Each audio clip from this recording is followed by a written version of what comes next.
A report has dropped from Shams the Athletic revealing that some major changes are coming to the NBA. It's the NBA's commissioner Adam Silver is looking to make some serious changes in terms of how the game is specifically played, implementing a bunch of different rule changes. So we'll discuss that report and why, in my opinion, it couldn't have come at a worse time for the Toronto Raptors. Even though as a fan of basketball, I think it will overall be really good for the game. So we'll discuss this report, how it's going to impact the Toronto Raptors, because I can see how it could be debated based on the direction that the team is going, but I want to sink our teeth into how this impacts Toronto. So lots of stuff to dive into in this video, but before we do, folks, again, I'm usually asking for subscribers at the beginning of the video, and again, I appreciate all the support you guys have been delivering on these vids, especially with the Raptors have definitely tailed off to close out this season. But in this video, we're making a push for 400 likes. It would mean the world to me if you guys could hit that like button if you're watching. I want to see how it impacts the videos. I don't think I've ever done a direct call for likes like this in an actual video at the beginning, so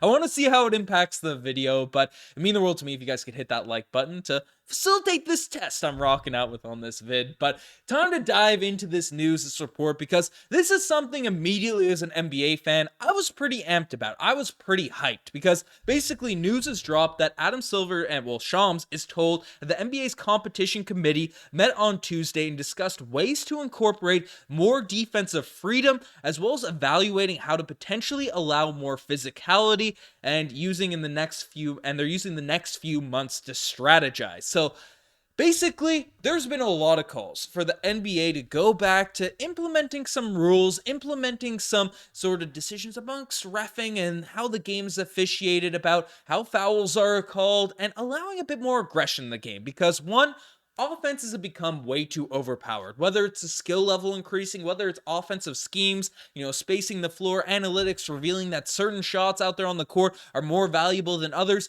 It's led to the game becoming more offensive centric. And again, that can be fun to watch, but when it's completely overkill, when defensive players just have no real shot at stopping the other team, it does make it tough. It leans itself into a specific style of play. It allows that sort of pace and space, floor spacing, and maybe removes some of the other intangibles of basketball. Mid-range jump shots, specifically feeding the ball into the post for a guy that, again, your elite of the elite, your Joel Embiid's, Nikola Jokic's are going to be able to get those shots in the mid-range, in the mid-post area and still be efficient. And Mar DeRozan's the world. That are some of the best jump shooters in terms of the mid-range jump shot of all time. They're still going to be efficient if they're taking middies, at the NBA level. But in terms of the overall game, how it's stylistically played, it's going to have impact on the broad stroke. And we've seen it, just from the eye tests as fans of basketball. It's definitely a different watch from things of the past. And the defenses, it's just hard to stop the offense. So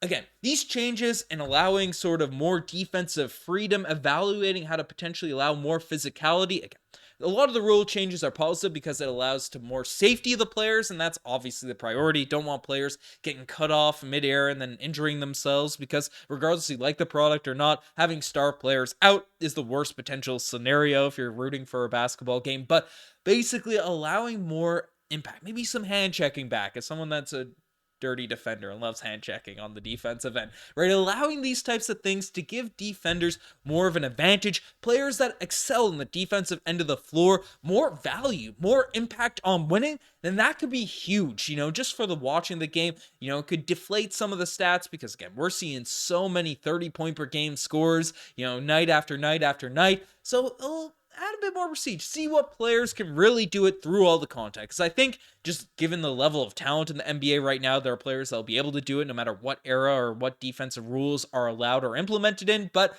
we'll just sort of really separate the cream from the crop. The scores, the average scores from the elite ones, and the defenders that are good, that are elite, that are really, really strong right now, give them even more value out there on the open market, out there in the NBA, because they can come into games and really just change the game. If you have a guy like, and again, this leads into my point that's coming up, but OG Anunoby, who has all the size, has the quickness at his size, be mobile to sort of guard all positions out there on the court, and you say, hey, you're switched on to a Damian Lillard, you're switched on to one of these guards out there, you're allowed to use your strength, you're allowed to contact, push him out of his spot a little bit more. So then, when people say guard 1 through 5, they can properly guard 1 through 5. They can lock down 1 through 5 that entire game. So this is going to add some value on the defensive end. Watchability, it's going to be super fun. Now, the title of this video says this couldn't be worse timing, or whatever the heck I'm titling this video, right?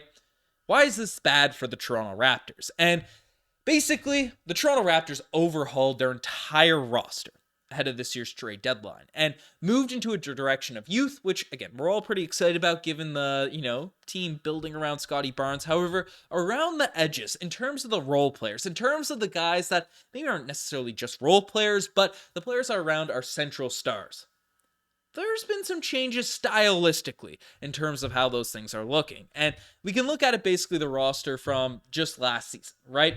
The Toronto Raptors had, obviously Scotty Barnes is going to be a key piece, but Pascal Siakam was there as probably our other complimentary star. But we had OG Anunoby. We had a guy like Precious Achiuwa. For all of his faults, always brought it on the defensive end, even if he'd get lost at times within the system. He was a great on-ball defender. Chris Boucher feels like he's out of the mix now in the Toronto Raptors. He was a nice help defender off the bench. And then we had Gary, who was a little bit more focused on the end of the floor. Pascal was a two-way star. Jakob Poeltl, ready to be there. Obviously, Christian Koloko, who we had no real option to keep around given his sort of injury he was dealing with. But even Fred VanVleet was a pesky defender, a guy that if you allow hand checking could have a serious impact on the defensive end. And yes, that roster had its flaws. I'm not mad that we made those shakeups, we made those changes. But if you look at the players, again, we have a lot of flexibility, so it's not like the Raptors are handcuffed to this current roster, which isn't that performing that well. But there's definitely a drop-off on the defensive end. And again, we still have Scotty, we still have Gary, who's been getting back to his defensive ways, and we still have Poeltl. So those are three guys that are going to be solid two-way players. But in terms of role guys, in terms of complementary pieces, and players we're building around for the future, Grady Dick has been added to that assessment, who I think has really impressed me on the defensive end, but isn't a guy that's known for defense. Is not going to be a guy that's compared to, an OG Anunoby on the wing defensively. And then also in the front court, again, a Precious Achiuwa who was younger, who had some potential, who had all these things, right? We had a Precious Achiuwa and we've replaced him with Kelly Olynyk, who again, is offensively a much better player, a much more established player, a vet. Again, different needs for this team here now at this point, but a major drop-off on the defensive end. And the Raptors gave away a lot of guys that on their own were athletic, mobile, switchable, that sort of 6'9" frame would benefit greatly from rule changes that allows more aggressiveness, allows more freedom to create contact, all of these types of things. And we traded them for players, and our roster we are committed to some guys in Grady Dick as well as Kelly Olynyk. And, I think they're still solid on the defensive end, but Emmanuel Quickley and RJ Barrett, this is not me bashing on this trade. I still think this trade was a massive W for the Toronto Raptors, but they are steps down, probably significant steps down, Emmanuel Quickley and RJ Barrett, than an OG Anunoby. Now, they're asked to do different things. The roster balance, we're focused on guards right now. Those forward spots are things we're trying to fill for the future. But the Raptors gave away two very switchable, effective defenders in Pascal Siakam and OG Anunoby for guys that are more sort of creators in their own right. Guys that can sort of get their games going. RJ Barrett, Emmanuel Quickley, and these types of dudes. Obviously also draft flexibility and things like that. But not as natural defenders. And then in the role area spaces, right, Precious Achiuwa for Kelly Olynyk, that sort of switch up again. Major step up, even though Precious Achiuwa is playing phenomenal for the New York Knicks right now. No ifs, ands, or buts about it. He's a good player right now for the Knicks. Again, he'll have his ups and downs the same way he did for the Toronto Raptors.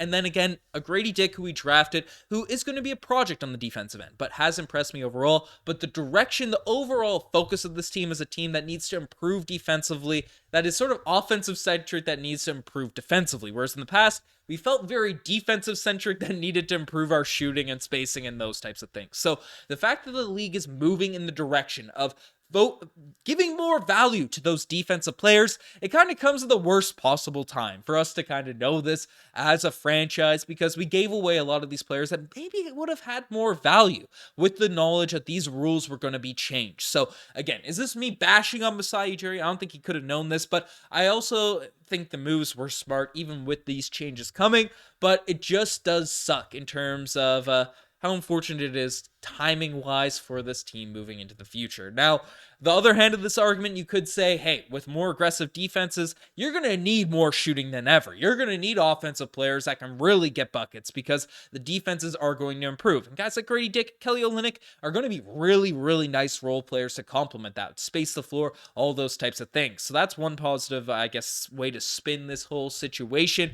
And, the Raptors have flexibility, so we can see what types of players flourish in this new system. So it all makes sense there along those lines. But that was my immediate reaction to when this rule came out. Again, positive for the NBA, might be negative for the Toronto Raptors. I want to hear what you guys think down in the comment section down below. Again, don't forget to like this video if you made it this far. It means we're just experimenting here now on YouTube, see how things go. But anyways, you guys are the best. I'm signing out. Cheers.